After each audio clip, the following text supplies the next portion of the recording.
High বন্ধুরা, শুভ সকাল। সবাই কেমন আছো? আশা করি সবাই ভালো আছো। তো দেখো, হয়তো গাঁদা ফুল এই যে বাগানে এসে গেছি। তো বাগানে হচ্ছে জল দেওয়া হয়ে গেছে, ফুল তোলার পর জল ছিঁচা আর ওষুধ দেওয়া দুটোই হয়ে গেছে। তো এরপর একটা সার দিতে হবে আমাদের দিকে। তো সার দিতে চলে এসেছি। তো কি কি সার দিচ্ছি দেখো। তো সারটা দিলে পরের বারে আবার ভালো ফুল হবে, যেহেতু ছিঁচে দিয়েছে, রস আছে গোড়ায়। তো সারটা দিয়ে দিলে কাজে লাগবে, গাছটাও অনেক দিন যাবে আর হচ্ছে ফুলটাও ভালো হবে। তো দেখো আমি কী কী সার দিচ্ছি। তো দেখো, এই দেখো 10-26 আর খোল আর ডিএপি 3 রকম মিক্স করা আছে। এ দেখো খোল আছে, 10-26 ডিএপি 3 রকম মিক্স করে সারটা দিতে হবে।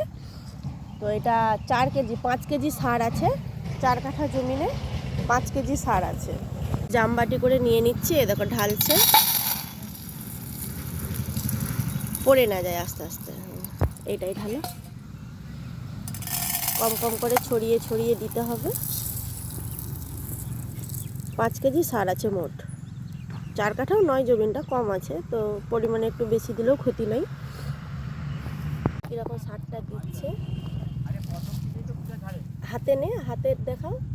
এ দেখো মুঠো করে নিয়ে নিয়েছে, এবার ছড়াবে গলিয়ে, এই গলিয়ে গলিয়ে এরকম গলিয়ে গলিয়ে ছড়িয়ে দিয়েছে। দেখো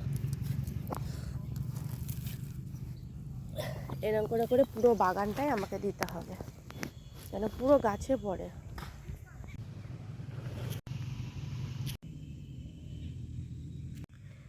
দেখো আমার পুরোটা সার দেওয়া হয়ে গেছে, প্রতিটা গলিতে গলিতে এই যে সার দিয়েছি। আর এই যে ফুলগুলো দেখছো যে পড়ে আছে, এগুলো সব দাগ হয়ে গেছিলো, তুলে তুলে পুরো ফেলাতে হয়েছে। প্রতিটা লাইনেই সব তুলে তুলে ফেলতে হয়েছে। দেখো সার দিয়েছি, প্রতিটা গলিতে গলিতে সার দিয়েছি। তো দেওয়া আমার হয়ে গেছে, এবার আমরা বাড়ি চলে যাব।